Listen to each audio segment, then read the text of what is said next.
Saudara pendengar di segenap penjuru tanah air, selamat bergabung dengan Lumen Indonesia. Lumen Indonesia siap melayani Anda setiap hari.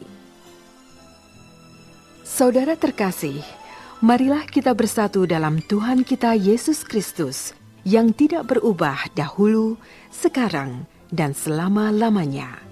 Allah Sang Maha Rahim mengasihi dan menerima sebagaimana adanya kita. Allah Bapa kita di surga senantiasa bersedia menolong, menghibur, dan meneguhkan kita dalam menghadapi segala permasalahan hidup sehari-hari.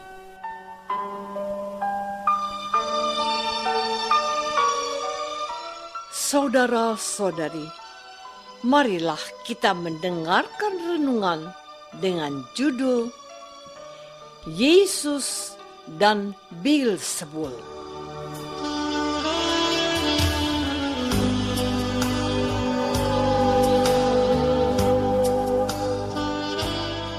Yang berdasarkan pada Injil Lukas bab 11 ayat 14 dan 15. Pada suatu kali Yesus mengusir dari suatu setan yang membisukan. Ketika setan itu keluar, orang bisu itu dapat berkata-kata. Maka heranlah orang banyak. Tetapi ada di antara mereka yang berkata, ia mengusir setan dengan kuasa Beelzebul, penghulu setan.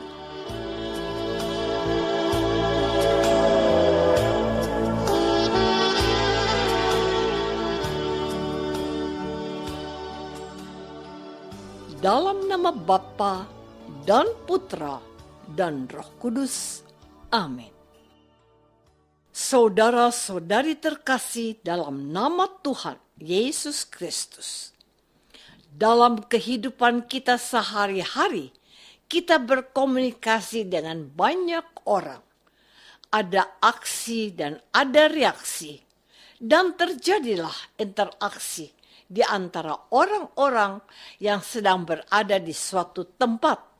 Bahkan dewasa ini, aksi dan reaksi itu melampaui ruang dan waktu. Sebab orang dapat memberikan pendapat dan komentar apa saja di dunia maya atau internet.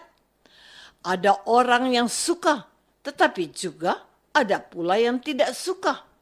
Itu biasa. Orang bijak mengatakan, kita tidak mungkin membuat semua orang senang atau suka dengan apa yang kita katakan dan kita perbuat. Setiap orang memiliki pola pikir dan pendapatnya sendiri-sendiri. Ketika Yesus menyembuhkan orang yang sakit bisu dengan mengusir setan yang membelenggunya, perhatikan. Ada orang yang heran oleh tindakannya. Tetapi ada juga yang mempertanyakan, bahkan cenderung menghakiminya dengan berkata, ia mengusir setan dengan kuasa Beelzebul, penghulu setan. Saudara-saudari terkasih, siapakah atau apakah Beelzebul itu? Beelzebul adalah nama dewa bangsa Venesia kuno, sebagaimana dapat kita baca dalam 2 Raja-Raja bab 1 ayat 2-16. Kemungkinan istilah ini berasal dari bahasa Ibrani, Beelzebul, yang artinya tuan yang diangkat atau pangeran Baal. Begitulah nama yang diberikan kepada pangeran setan-setan atau berhala-berhala sesembahan orang Venesia. Tuhan Yesus dituduh berkuasa mengusir setan karena campur tangan Beelzebul, penghulu setan. Lalu Tuhan Yesus menjelaskan secara ringan, mana mungkin setan melawan dirinya sendiri? Kalau hal itu terjadi, maka hancurlah kerajaan setan itu.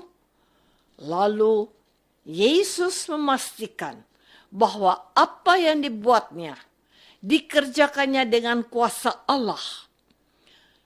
Aku mengusir setan dengan kuasa Allah, maka sesungguhnya kerajaan Allah sudah datang kepadamu. Pesan yang tidak kalah pentingnya disampaikan oleh Tuhan Yesus begini. Siapa tidak bersama aku, ia melawan aku. Dan siapa tidak mengumpulkan bersama aku, ia mencerai-beraikan. Peribahasa kita berbunyi, bersatu kita teguh, bercerai kita runtuh. Betul? Saudara-saudari terkasih, pesan penting apa yang dapat kita petik dari peristiwa yang dialami Yesus bagi kita yang menjadi pendengarnya hari ini? Pertama, kita menemukan bahwa Tuhan tidak berkenan pada kehadiran setan dalam hidup yang membuat seseorang itu menderita. Setan itu membuat orang menjadi bisu. Lalu Tuhan Yesus mengusir setan itu. Setelah setan itu pergi, orang yang bisu itu bisa berkata-kata lagi. Artinya, dia sudah terbebas dari kuasa setan yang membisukan. Ia sudah sembuh dari penyakitnya. Menarik untuk diperhatikan bahwa ada dua jenis reaksi yang timbul. Sekelompok orang menjadi takjub dan heran oleh kuasa Yesus yang sanggup mengusir setan dan menyebabkan orang bisu itu dapat bicara kembali. Kelompok yang lain mempertanyakan kuasanya. Mereka menyatakan hal negatif. Hal itu dilakukannya dengan kuasa Beelzebul, penghulu setan. Dalam kehidupan kita sebagai orang Kristiani di antara masyarakat yang heterogen dan majemuk di Indonesia ini, kita menjadi kelompok kecil. Namun, itu tidak berarti kita tidak melakukan sesuatu yang besar. Beberapa orang senang kalau ada orang Kristiani berbagi kasih dan berkat dengan sesamanya. Tetapi ada juga yang menuduhnya sebagai usaha kristenisasi. Istilah kristenisasi itu sendiri sifatnya netral. Di satu sisi kita memang melaksanakan perintah Tuhan Yesus untuk mengasihi saudaranya yang paling hina, di mana dia hadir di antara mereka. Tetapi di pihak lain, kita sedang menyatakan kepedulian kita. Dituduh kristenisasi, apa reaksi dan aksimu? Saudara-saudari terkasih, kita harus belajar dari Tuhan Yesus sendiri. Kita harus memiliki kepekaan akan kebutuhan yang ada di sekitar kita. Coba perhatikan, Tuhan Yesus melihat orang bisu yang kerasukan setan karena ia memiliki kuasa Allah.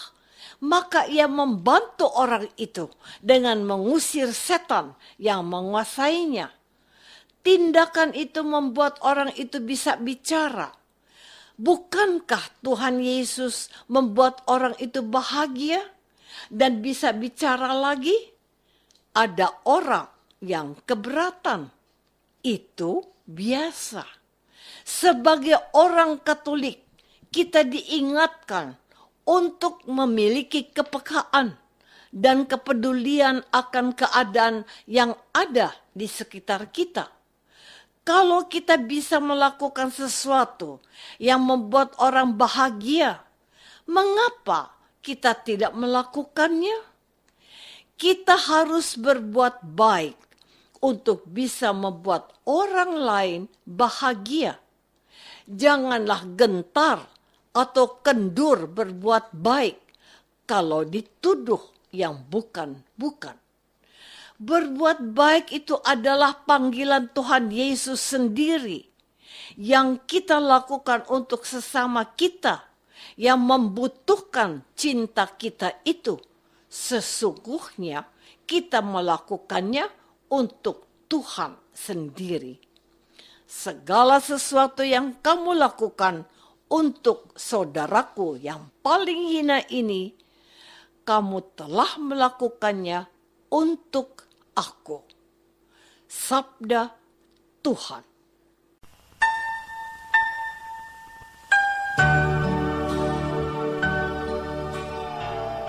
Saudara terkasih, marilah kita masuk dalam saat hening sejenak untuk meresapkan renungan yang baru saja kita dengar bersama dalam kehidupan iman kita masing-masing.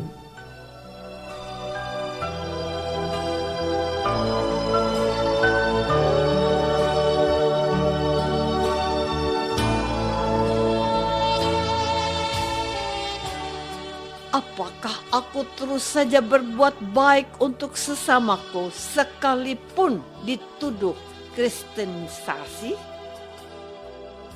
Marilah kita berdoa.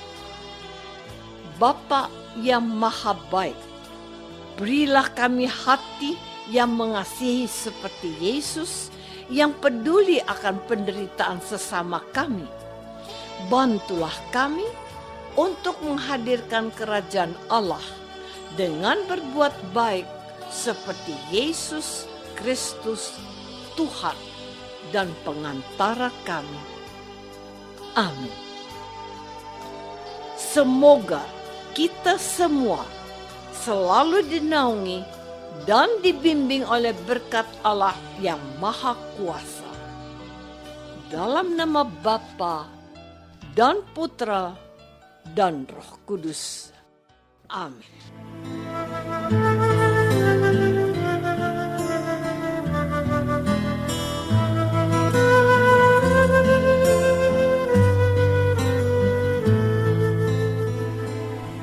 Dengan penuh kasih dan sukacita, Lumen Indonesia mengundang saudara-saudara seiman di segenap penjuru tanah air. Sekiranya ada tanggapan ataupun saran, kirimkan surat Anda ke Lumen Indonesia. Terima kasih atas perhatian Anda. Sampai berjumpa lagi dengan Lumen Indonesia pada waktu dan gelombang yang sama esok hari.